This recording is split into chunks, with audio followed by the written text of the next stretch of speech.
जय श्री सत्यनारायण देव की जय। आज के इस वीडियो में सत्यनारायण देव की असली कथा सुनेंगे। आप सभी ने YouTube पर कथाएं तो सुनी हैं और भी लोगों की, लेकिन होता क्या है कि नेट की दुनिया में इतना मिस इन्फॉर्मेशन और कहां से इन्फॉर्मेशन लेकर के लोग डाल देते हैं, जो कि झूठी कथाएं भी, अलग कथा भी रोचक करने के लिए डाल देते हैं लोग। लेकिन कथा के साथ छेड़छाड़ नहीं करना चाहिए। आज हम आपको सत्यनारायण देव की जो सही कथा है वो सुनाएंगे। साथ ही साथ इस कथा को क्यों सुनना चाहिए, इस कथा को सुनने से जीवन की जो भी बाधाएं हैं, परेशानियां हैं, दूर होती हैं। हमारे शास्त्रों में बताया गया है कि सत्यनारायण देव की कथा सुनना और इनको याद करना बहुत ही पावन होता है। मनुष्यों के जो जीवन में परेशानियां होती हैं, कठिनाइयां होती हैं, चाहे वो लक्ष्मी जी से संबंधित दिक्कत हो, पैसे रुपए की दिक्कत हो, संबंधों की दिक्कत हो, पुत्र पौत्र की प्राप्ति में दिक्कत आ रही है, या फिर गृह कलेश से परेशान हैं, या फिर शत्रु की बाधा परेशान करती है, इन सभी समस्याओं से मुक्ति देने के लिए ही कलयुग में भगवान ने इस कथा के बारे में बताया। तो ये कथा बहुत ही पावन है। चलिए पावन कथा को प्यार से सुनते हैं। एक बार प्रेम से बोलिए हमारे साथ, सत्यनारायण देव की जय। जय श्री सत्यनारायण देव। कथा श्रवण करने से पहले, स्टार्ट करने से पहले श्री सत्यनारायण देव को मन से याद कीजिए, कमेंट में लिख दीजिए जय श्री सत्यनारायण देव। भक्तों, आप सभी देख रहे हैं जीवन रक्षा चैनल। चलिए कथा प्रारंभ करते हैं। एक समय प्राणियों के हित चाहने वाले समस्त मुनियों ने परम रमणीक नैमिषारण्य क्षेत्र में मन को प्रसन्न करने वाली सभा की। उसी समय अति तेजस्वी व्यास जी के शिष्य सूत जी शिष्य गणों के साथ हरि नाम स्मरण करते हुए वहां पर आए। समस्त शास्त्रों को जानने वाले श्री सूत जी को आते देख महातेजस्वी शौनकादि मुनिगण खड़े हो गए। सब धर्मों को जानने वालों में श्रेष्ठ सूत जी तथा परम वैष्णव शौनकादि ऋषि परस्पर शीघ्रता से पृथ्वी पर दंडवत नमस्कार करके शौनकादि मुनियों के दिए आसन पर संपूर्ण शिष्यों सहित अति बुद्धिमान सूत जी बैठ गए। बैठे हुए सूत जी से शौनकादि मुनियों ने नमस्कार करके हाथ जोड़ करके कहा, हे महर्षि, हे सर्वज्ञ सूत जी, इस कली काल में मनुष्यों को हरि भक्ति किस उपाय से मिलेगी? हे भगवान, वो बात कहिए, क्योंकि कली काल में यानी कि कलयुग में सभी प्राणी पाप करने में तत्पर और वेद विहीन हो जाएंगे। आज आप देखते भी होंगे बहुत सारे लोगों को वेदों का ज्ञान नहीं है, बोलते रहते हैं बहुत सी बातें, लेकिन वेदों का ज्ञान नहीं है। तो उनका कल्याण किस प्रकार से होगा? इस कलयुग में मनुष्य प्राणों को धारण किए थोड़ी आयु वाले, निर्धन और अनेक पीड़ा से युक्त होंगे। प्रायः पुण्य अति परिश्रम से होता है। इससे कलयुग में कोई मनुष्य पुण्य न करेगा और पुण्य के नष्ट होने से सब पापों में प्रवृत्त हो जाएंगे। तब तुक्ष ज्ञान वाले मनुष्य अपने सब वंश सहित नष्ट हो जाएंगे। हे सूत जी, किस तरह से अल्प परिश्रम से थोड़े धन और कुछ ही समय में पुण्य प्राप्त हो, ऐसा कोई उपाय हम लोगों से वर्णन कीजिए, बताइए, जिसके उपदेश से मनुष्य पूर्ण पाप करता है वह उसका भागी होता है। पुण्य का उपदेश करने वाला, दयावान, कपट रहित, निष्पाप और निर्विरोधी, यह 4 तरह के मनुष्य नारायण के समान हैं। संसार में ज्ञानी होकर जो दूसरों को ज्ञान नहीं देता, उस पर ज्ञान रूपी परमेश्वर प्रसन्न नहीं होते हैं। जो पुरुष रत्न रूपी ज्ञान से दूसरों को संतोष देते हैं, उन्हें मनुष्य रूप धारण किए नारायण ही जानिए। हे महामते, ऐसा कौन व्रत है जिसके करने से मनोवांछित फल प्राप्त होता है? वो हम सभी लोगों को सुनने की इच्छा है। हे मुनिश्रेष्ठ, आप वेद वेदांग के ज्ञाता हैं। आप जैसा दूसरा कोई वक्ता नहीं दिखता, क्योंकि श्री वेद व्यास जी के आप शिष्य हैं। सूत जी बोले, हे मुनिश्रेष्ठ, तुम धन्य हो, तुम ही वैष्णवों में अग्रण्य हो। कारण कि सब प्राणियों का तुम सदैव हित चाहते हो। हे शौनक सुनो, मैं आपसे उस उत्तम व्रत को कहूँगा जिस व्रत को नारद जी ने लक्ष्मीपति भगवान से पूछा था और जिस प्रकार से भगवान ने नारद जी से कहा। हे ऋषिगण, उसे सावधान होकर के सुनिए। चलिए सुनते हैं कथा को। एक समय नारद जी समस्त प्राणियों के हित की इच्छा से अनेक लोकों में घूमते हुए मृत्यु लोक में आए।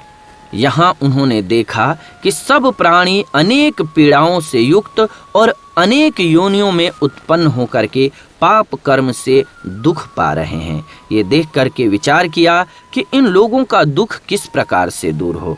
ऐसा मन में विचार करके विष्णु लोक में चले गए नारद जी। वहाँ जिनके शुक्ल वर्ण 4 भुजाएं हैं, जिन्होंने शंख चक्र को धारण किया है और वनमाला से सुशोभित हैं, देवेश नारायण हैं वो, उनको देख करके स्तुति करने लगे। नारद जी बोले कि हे महाराज, आप वचन और मन से न कहने न धारण के योग्य अनंत शक्ति युक्त और निर्गुणात्मक हैं। हे महाराज, आप सब प्राणियों के उत्पन्न करता और भक्तों के दुख नाशक हैं। ये स्तुति सुन करके विष्णु भगवान बोले, हे नारद, तुम किस काम से आए हो? तुम्हारे मन में क्या है? हमसे जो पूछोगे वो हम कहेंगे। नारद जी बोले, हे नाथ, मृत्यु लोक के सब प्राणी अनेक योनियों में उत्पन्न होकर निज पाप कर्म से क्लेशित हो रहे हैं। हे महाराज, जिस छोटे उपाय से उनका क्लेश दूर हो वो उपाय मैं सुनना चाहता हूँ। भगवान बोले, समस्त जनों पर कृपा कर तुमने बहुत अच्छा प्रश्न पूछा है, जिसके करने से मनुष्य मोह से छूट जाए। मैं ऐसा उपाय कहता हूँ, सुनो। हे नारद, जो व्रत तीनों लोकों में अति दुर्लभ है वह आज आपके कहने से मैं बताने जा रहा हूँ। वो सत्यनारायण का व्रत है, जिसको विधि पूर्वक करने से इस लोक में सुख और परलोक में मोक्ष मिलता है। ये सुनकर के नारद जी बोले, इस व्रत का क्या फल है और पहले किसने किया था? किस समय ये व्रत करना चाहिए? आप विस्तार पूर्वक कहिए। भगवान ने कहा कि इसके करने से दुख, शोक इत्यादि का नाश होता है, धन धान्य की वृद्धि और संतति की प्राप्ति तथा सर्वत्र विजय की प्राप्ति होती है। इस व्रत में मनुष्य भक्ति श्रद्धा युक्त किसी भी दिन संध्या काल में सत्यनारायण की पूजा करें और भाई बंधु तथा ब्राह्मणों के साथ धर्म युक्त 1.25 सेर उत्तम नैवेद्य भोग लगाएं। केले का फल, घी, दूध और गेहूं का चूर्ण लावें। गेहूं का चूर्ण न हो तो चावल का चूर्ण, खांड अथवा गुड़ मिला लें। 1.25 पाव या फिर 1.25 सेर के हिसाब से मिला करके भक्ति से सत्यनारायण को नैवेद्य लगाएं। बांधवों के साथ कथा सुन करके ब्राह्मणों को दक्षिणा दें। श्री सत्यनारायण के प्रसाद को अपने भाई बंधुओं के साथ खाकर रात्रि में नृत्य गीत इत्यादि करें। उसके बाद सब श्रोतागण सत्यनारायण का स्मरण करते हुए अपने अपने घर जाएं। इस प्रकार से व्रत करने से मनोवांछित फल मिलता है। विशेष करके इस कली काल में पृथ्वी पर इससे बढ़ करके दूसरा कोई उपाय नहीं है। हे नारद, जिन्होंने इस व्रत को पहले किया वो कथा सुनो। काशीपुरी में निर्धन शतानंद नामक एक ब्राह्मण क्षुधा पिपासा से दुखित नित्य पृथ्वी पर भिक्षा मांगने के लिए घूमता था, यानी कि जिसका घर नहीं चल पा रहा था, जिसको खाना तक नहीं मिलता था, ऐसे ब्राह्मण थे वो। ब्राह्मण प्रेमी भगवान नारायण ने दुखित ब्राह्मण को देख करके बूढ़े ब्राह्मण का रूप धारण कर अति आदर से पूछा, हे विप्र, किस कारण से पृथ्वी पर आप नित्य घूमा करते हैं? ये हमारी सुनने की इच्छा है। यदि आपकी इच्छा हो तो कहिए। ब्राह्मण बोले, मैं अत्यंत दरिद्र हूँ, भिक्षा के लिए पृथ्वी पर भ्रमण करता हूँ। यदि आप कुछ जानते हो तो कृपा करके पूर्ण रूप से कहिए। वृद्ध ब्राह्मण बोले, हे द्विज श्रेष्ठ, मनोरथ को सिद्ध करने वाला उत्तमोत्तम श्री सत्यनारायण का व्रत करो, जिसके करने से मनुष्य सब दुखों से छूट जाते हैं। वृद्ध ब्राह्मण रूपी श्री सत्यनारायण देव ने व्रत का विधान ब्राह्मण को बताकर अंतर ध्यान हो गए।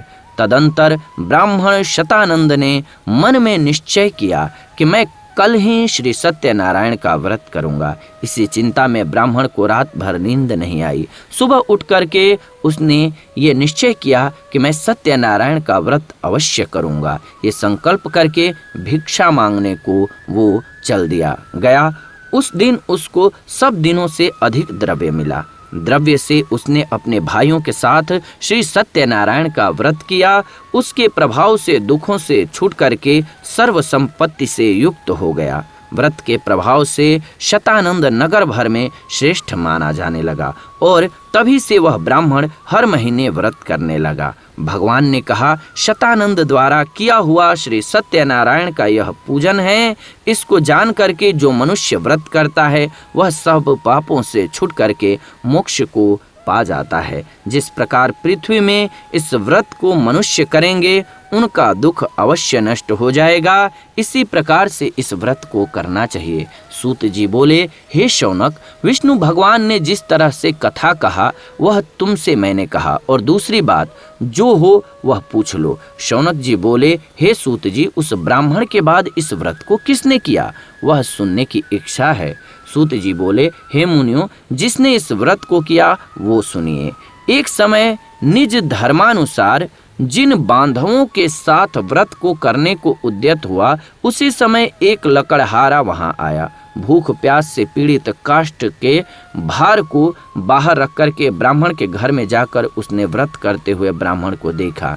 नम्रता से हाथ जोड़कर प्रणाम करके बोला, आप क्या कर रहे हैं, इसके करने से क्या फल होता है, वो विस्तार पूर्वक कहिए। ब्राह्मण बोले, मनोरथों का देने वाला, दुख और शोक का नाश करने वाला तथा सिद्धि को देने वाला ये श्री सत्यनारायण का व्रत है, जिसके प्रसाद से ये धन धान्य इत्यादि प्राप्त हुआ है। ये सुन करके लकड़हारा प्रसन्न हो गया।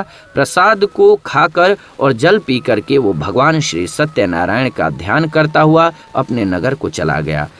आज लकड़ी बेचने से जो द्रव्य प्राप्त होगा उसी से मैं सत्यनारायण के उत्तम व्रत को अवश्य करूंगा, ऐसा मन में विचार करके उसने लकड़ी को सिर पर रख करके जहां धनी लोग रहते थे उस नगर में गया।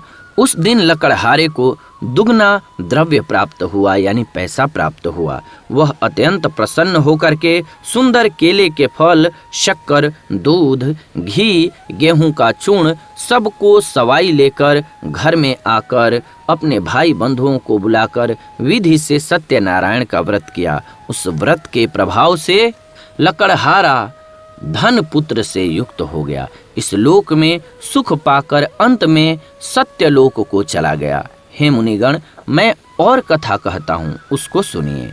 सूत जी ने कहा, राजाओं में श्रेष्ठ उल्कामुख नामक एक जितेंद्रिय राजा था।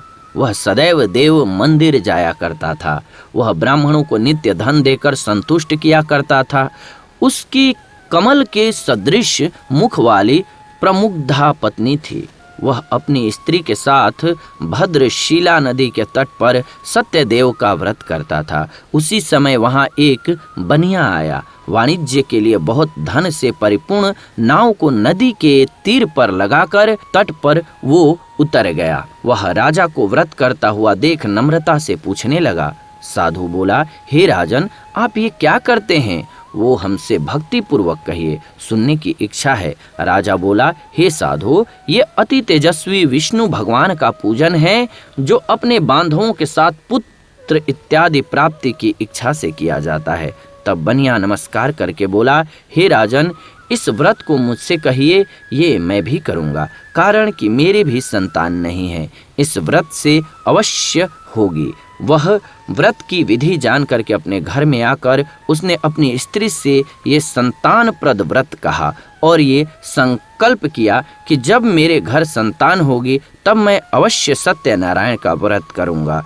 थोड़े ही समय में उसकी स्त्री लीलावती आनंदचित से गर्भवती हो गई। उसने 10वें महीने में अति निर्मल एक कन्या को उत्पन्न किया। जैसे शुक्ल पक्ष में चंद्रमा की ज्योति बढ़ती है, उसी तरह प्रतिदिन कन्या वृद्धि को प्राप्त हुई। अपनी स्त्री के साथ बनिया ने कन्या का जात कर्म करके कलावती नाम रखा।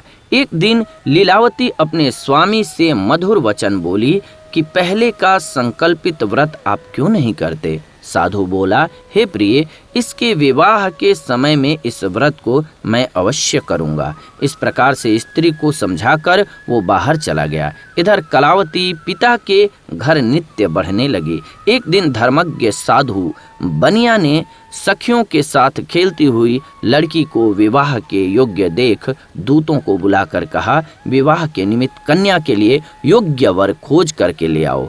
साधु की आज्ञा पाकर दूत कांचन नगर में गए। उस नगर से एक वणिक पुत्र को लेकर के साधु के पास आए। उसने सुंदर गुण युक्त लड़के को देखा। जाति भाइयों के साथ प्रसन्नचित होकर के विधि पूर्वक विधान पूर्वक अपनी कन्या का उस वणिक पुत्र के साथ विवाह कर दिया। अभाग्यवश विवाह के समय भी उस व्रत को साधु भूल गया।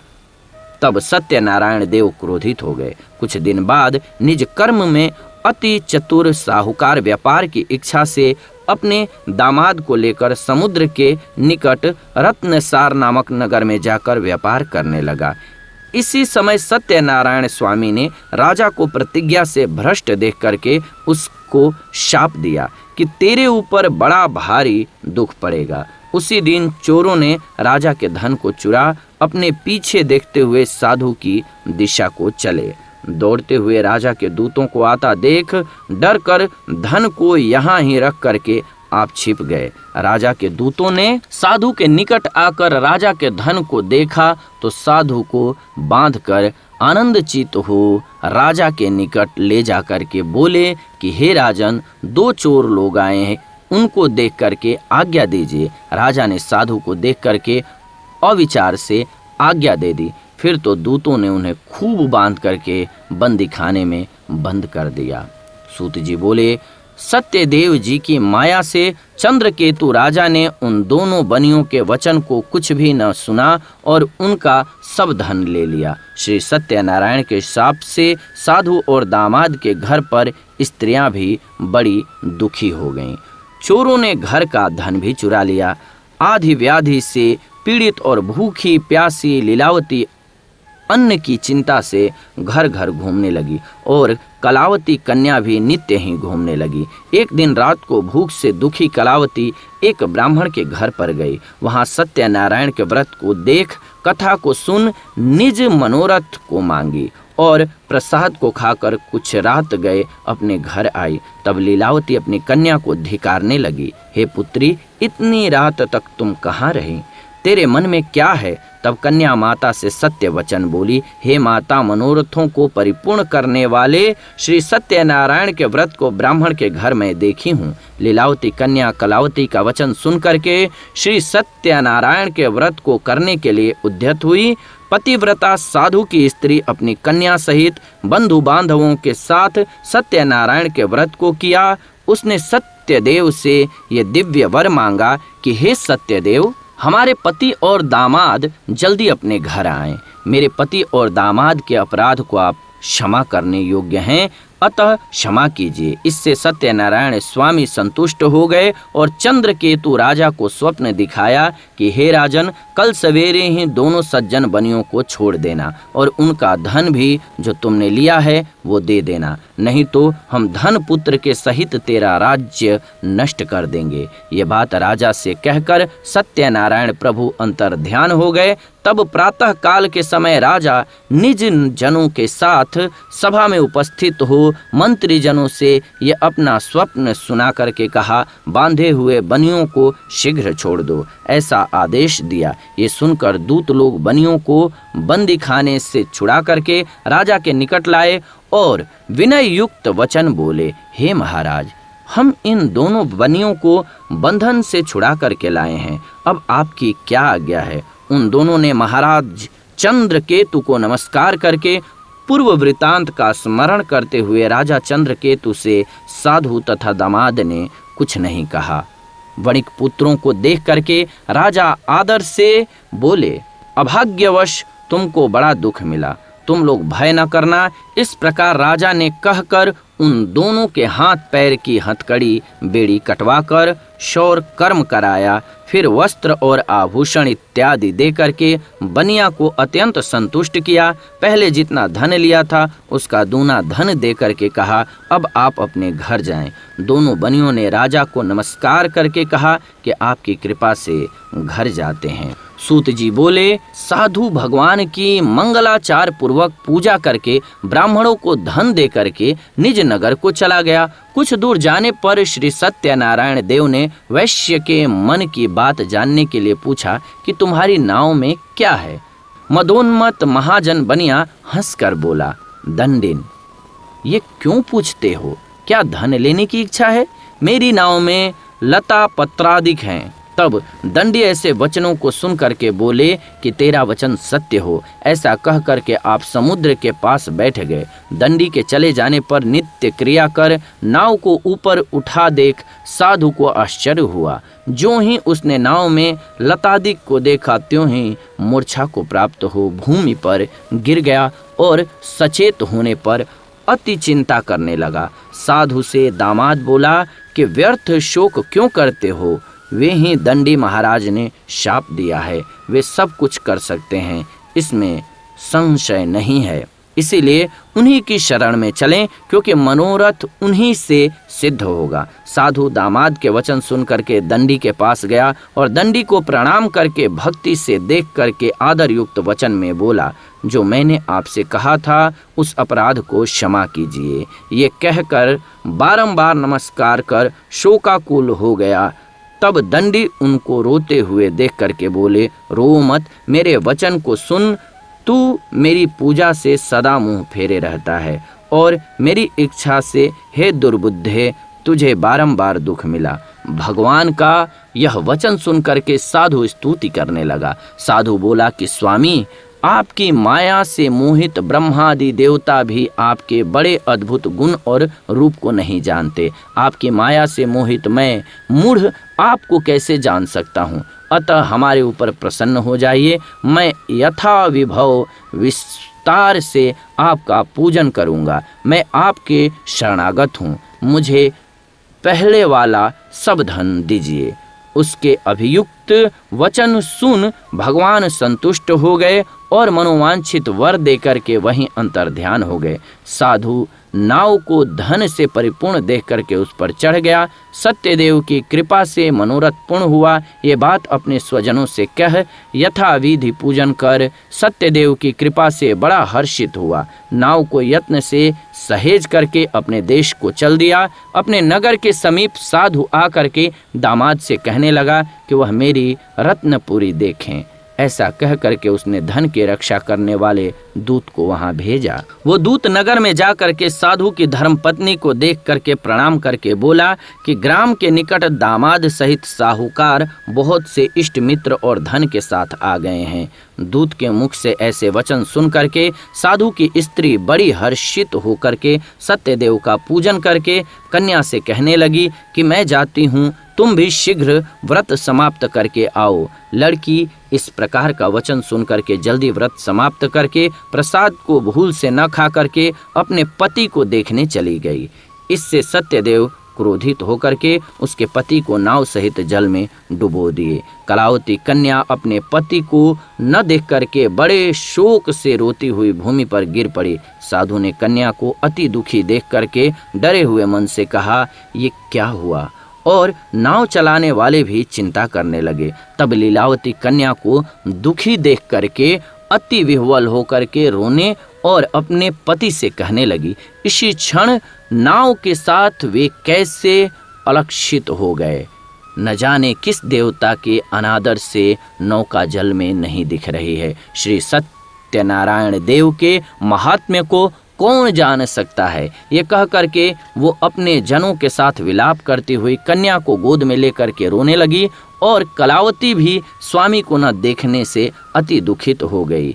पति की पादुका लेकर के सती होने की इच्छा करने लगी। कन्या का ये चरित्र देख करके धर्मज्ञ साधु बनिया स्त्री के साथ अत्यंत शोक से युक्त होकर के विचार करने लगा कि मैं सत्यदेव की माया से बारंबार चला गया हूँ, अब यथा विभव श्री सत्यनारायण का पूजन करूंगा। इस प्रकार सबको बुला करके कहने लगा और पृथ्वी पर गिरकर साष्टांग दंडवत किया। इसी पर दिनों के पालन करने वाले सत्यनारायण भगवान संतुष्ट हो गए। भक्त वत्सल सत्यदेव जी की कृपा से आकाशवाणी हुई कि तुम्हारी कन्या प्रसाद को त्याग कर पति को देखने चली आई, इसी कारण से इसका पति अदृश्य हो गया है। यदि वह पुनः घर जाकर के प्रसाद भक्षण करके आएगी तब पति को निस्संदेह पाएगी।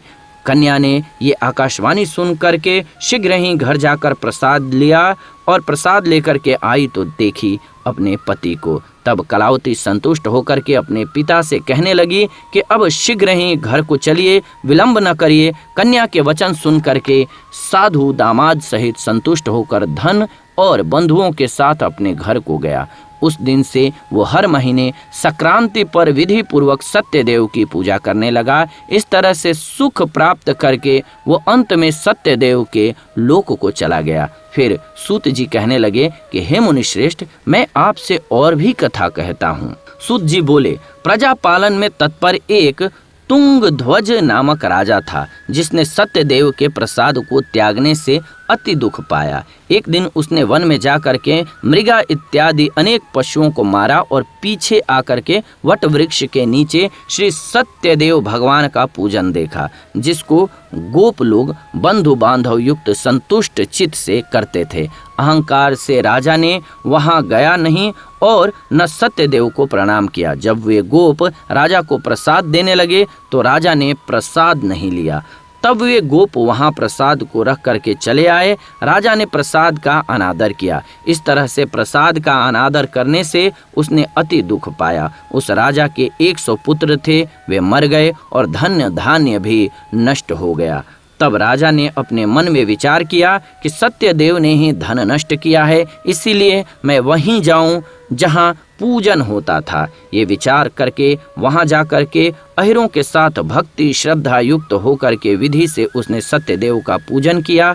तब सत्यदेव के प्रसाद से धन पुत्र इत्यादि युक्त हो गया और इस लोक में सुख पाकर के अंत में सत्य लोकों को गया। जो प्राणी अति दुर्लभ इस सत्यदेव के व्रत को करता है और भक्ति युक्त होकर के पवित्र फल देने वाली कथा को सुनता है, उसको सत्यदेव के प्रसाद से धन धान्य इत्यादि प्राप्त होते हैं। दरिद्र धन पाता है, कैदी छूट जाता है, भयार्त भय से छूट जाता है, इसमें कोई संशय नहीं है। इस पुनित व्रत को करने से प्राणी सदा सुख पाकर के अंत में सत्यदेव के लोक में जाता है। सूत जी कहते हैं, विप्रों, मैंने सत्यनारायण के व्रत को आप लोगों से कहा, जिसके करने से मनुष्य सब दुखों से छूट जाता है। विशेषकर सत्यदेव की पूजा कली काल में फल देने वाली है। उन्हीं को कोई काल, कोई सत्य, कोई परमेश्वर, कोई सत्यनारायण, कोई सत्यदेव कहेगा। सत्य रूपी विष्णु सनातन कलयुग में अनेक रूप धारण करके सबको वांछित फल देने वाले होंगे। हे मुनि श्रेष्ठ, जो प्राणी इस कथा को सुनता है, श्रवण करता है, उसके संपूर्ण पाप सदैव के साथ ही नष्ट हो जाते हैं, इसमें कोई संशय नहीं है। लेकिन कथा के बाद घर में हवन जरूर करना चाहिए, ये ध्यान रखिएगा। हवन जरूर करना चाहिए। इसके बाद आप आरती जरूर कीजिएगा। सत्यनारायण देव की आरती करके तब पूजा को संपन्न माना जाएगा। सत्यनारायण देव का अष्टकम भी होता है, आप कहेंगे तो वो भी हम आपके लिए बोल देंगे। श्री सत्यनारायण देव का व्रत उद्यापन की भी विधि अलग होती है, लेकिन कथा कहने के बाद आपको करना क्या चाहिए, तो आरती करना और हवन करना, ये दो चीजें बहुत महत्वपूर्ण होती हैं घर में। इन दोनों चीजों को जरूर कीजिएगा। कथा श्रवण कीजिएगा, आरती कीजिएगा और हवन कीजिएगा। हवन करने के बाद आरती कर दीजिएगा, ये बहुत ही जरूरी है।